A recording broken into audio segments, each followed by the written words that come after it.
Welcome to another episode of After Hours Ag Podcast. I'm Matt Fall, your host for today's episode. I've got a special guest with me, Tim Carberry. We are here on site at Fast Ag, right? Tim has joined Tony Fast with Fast Ag. Tim is someone that I've enjoyed getting to know over the years. We've done a few projects over here at Fast Ag.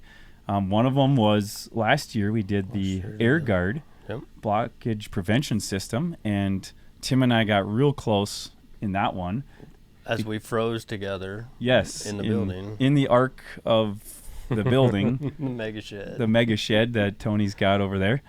How did you know that he was looking to hire? Was there like I didn't. Oh, okay. I didn't know at all. Because I'm just envisioning that it's like American Idol. You got to audition. There's several months process, hundreds, thousands of people that are applying. I seriously thought the same thing. Like I just decided one day, I was like, okay, if I want to move out west, if this is where God's calling us, and God's calling us away from the job that I had, it was, I'm just going to shoot from the hip, in the dark, blindfolded, backwards, whatever.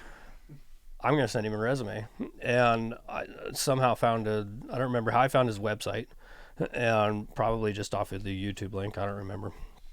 And I just emailed him. It had his email address on there, and I just emailed him my resume. And I was sitting on an excavator tearing trees out of a fence row, and I got this phone call from Wolf Point, Montana, and I thought, well, that's just weird. These telemarketers are really stretching out there for numbers and locations and all that. So me being me, I just answered the phone. I'm like, go ahead, caller, you're on the air. And he goes, what? and I said, you're on the air, caller. And he goes, this is Tony Fast. And I just, I'm sitting there running the excavator while on the phone, the phone like in my shoulder and trying to run. And I shut that excavator off so fast when he said his name was Tony Fast. And what are some misconceptions that you hear from people in the city, people who aren't in the farming community, you could correct or clarify? Well, we've only got a few minutes, so let her fly. No. Number one would be a lot of the chemistry stuff that, pesticides that we spray. No, we're not out there drenching your grain in harmful chemicals, but yes, we do use harmful chemicals.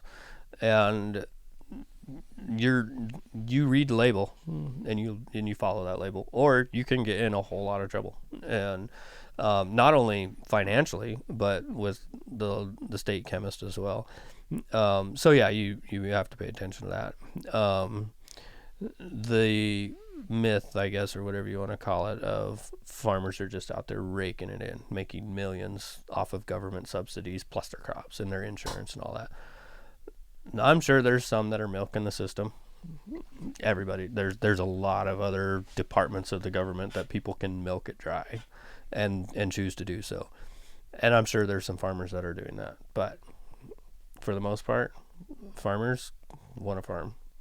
They want to go out, they want to raise their crops, they want to see it grow, they want to see the success from it, and they want to pass it on to their kids. If you enjoyed the content and you want to get the full version of the interview, head on over to Apple Podcasts, Spotify Podcasts, or wherever you consume your podcasts. If you really enjoyed it, make sure you hit that like button, subscribe, and leave us a rating.